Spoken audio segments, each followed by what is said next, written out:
Since it began in 2016, All-Can has emphasised that efficiency in cancer care means focusing resources on what truly matters to patients, whether that's time, for example time to diagnosis, quality of life or other better outcomes. And that's why we created the Efficiency Hub, a first-of-its-kind platform that collects and shares best practice examples from across the entire cancer pathway. We hope that these examples provide inspiration for action so that we see these successes replicated across different contexts to drive meaningful change. So let's have a closer look at one of these examples featured on our website to see how efficiency can truly transform patient outcomes. Cancer survival figures in the UK have been worse than in equivalent countries around the world for a number of reasons. But one of the main reasons seems to be that diagnosis is somewhat later in the UK.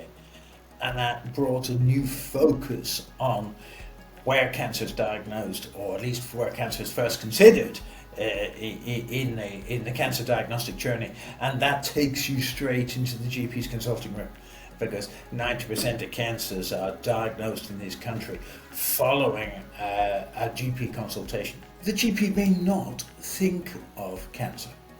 It's easy at times if a woman presents with a breast lump, both the woman and the GP are thinking of cancer immediately. Whereas in many other cancers the symptoms are much more subtle or non-specific, and so it's possible for the GP simply not to consider cancer as a possibility. We decided to use the information that is in the medical records and the information of symptoms that doctors have written in the patient's records before a cancer is diagnosed.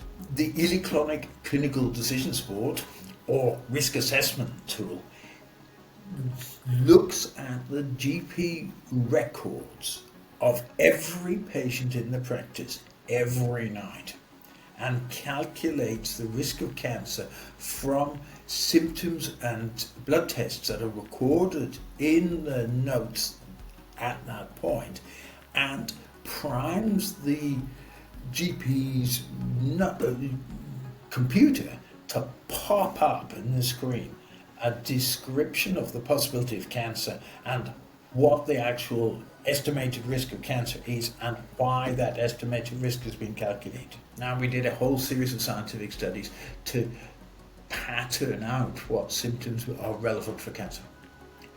And we turned these into an electronic support system for GPs. We wanted to trigger the possibility that it's cancer in the GP's mind by setting up these little pop-ups that come to the top of the screen whenever the computer tops up the risk of cancer and finds it above 2%.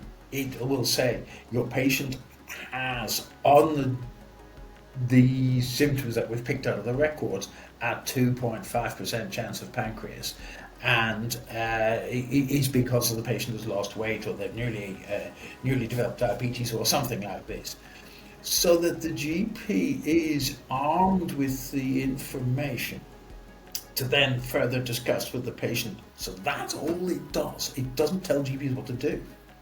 It gives GPs information, which we hope the information can be shared with the patient, and then a discussion opened with the patient. These risk assessment tools or electronic clinical decision support are being trialled in a big study in 400 practices in the UK, which actually has completed last year, completed its recruitment. And what we hope for is that the use of these tools, we're actually doing it in six different cancers, will allow the doctor and the patient together to investigate for cancer earlier. Real world change we've seen is the pop-ups are popping up.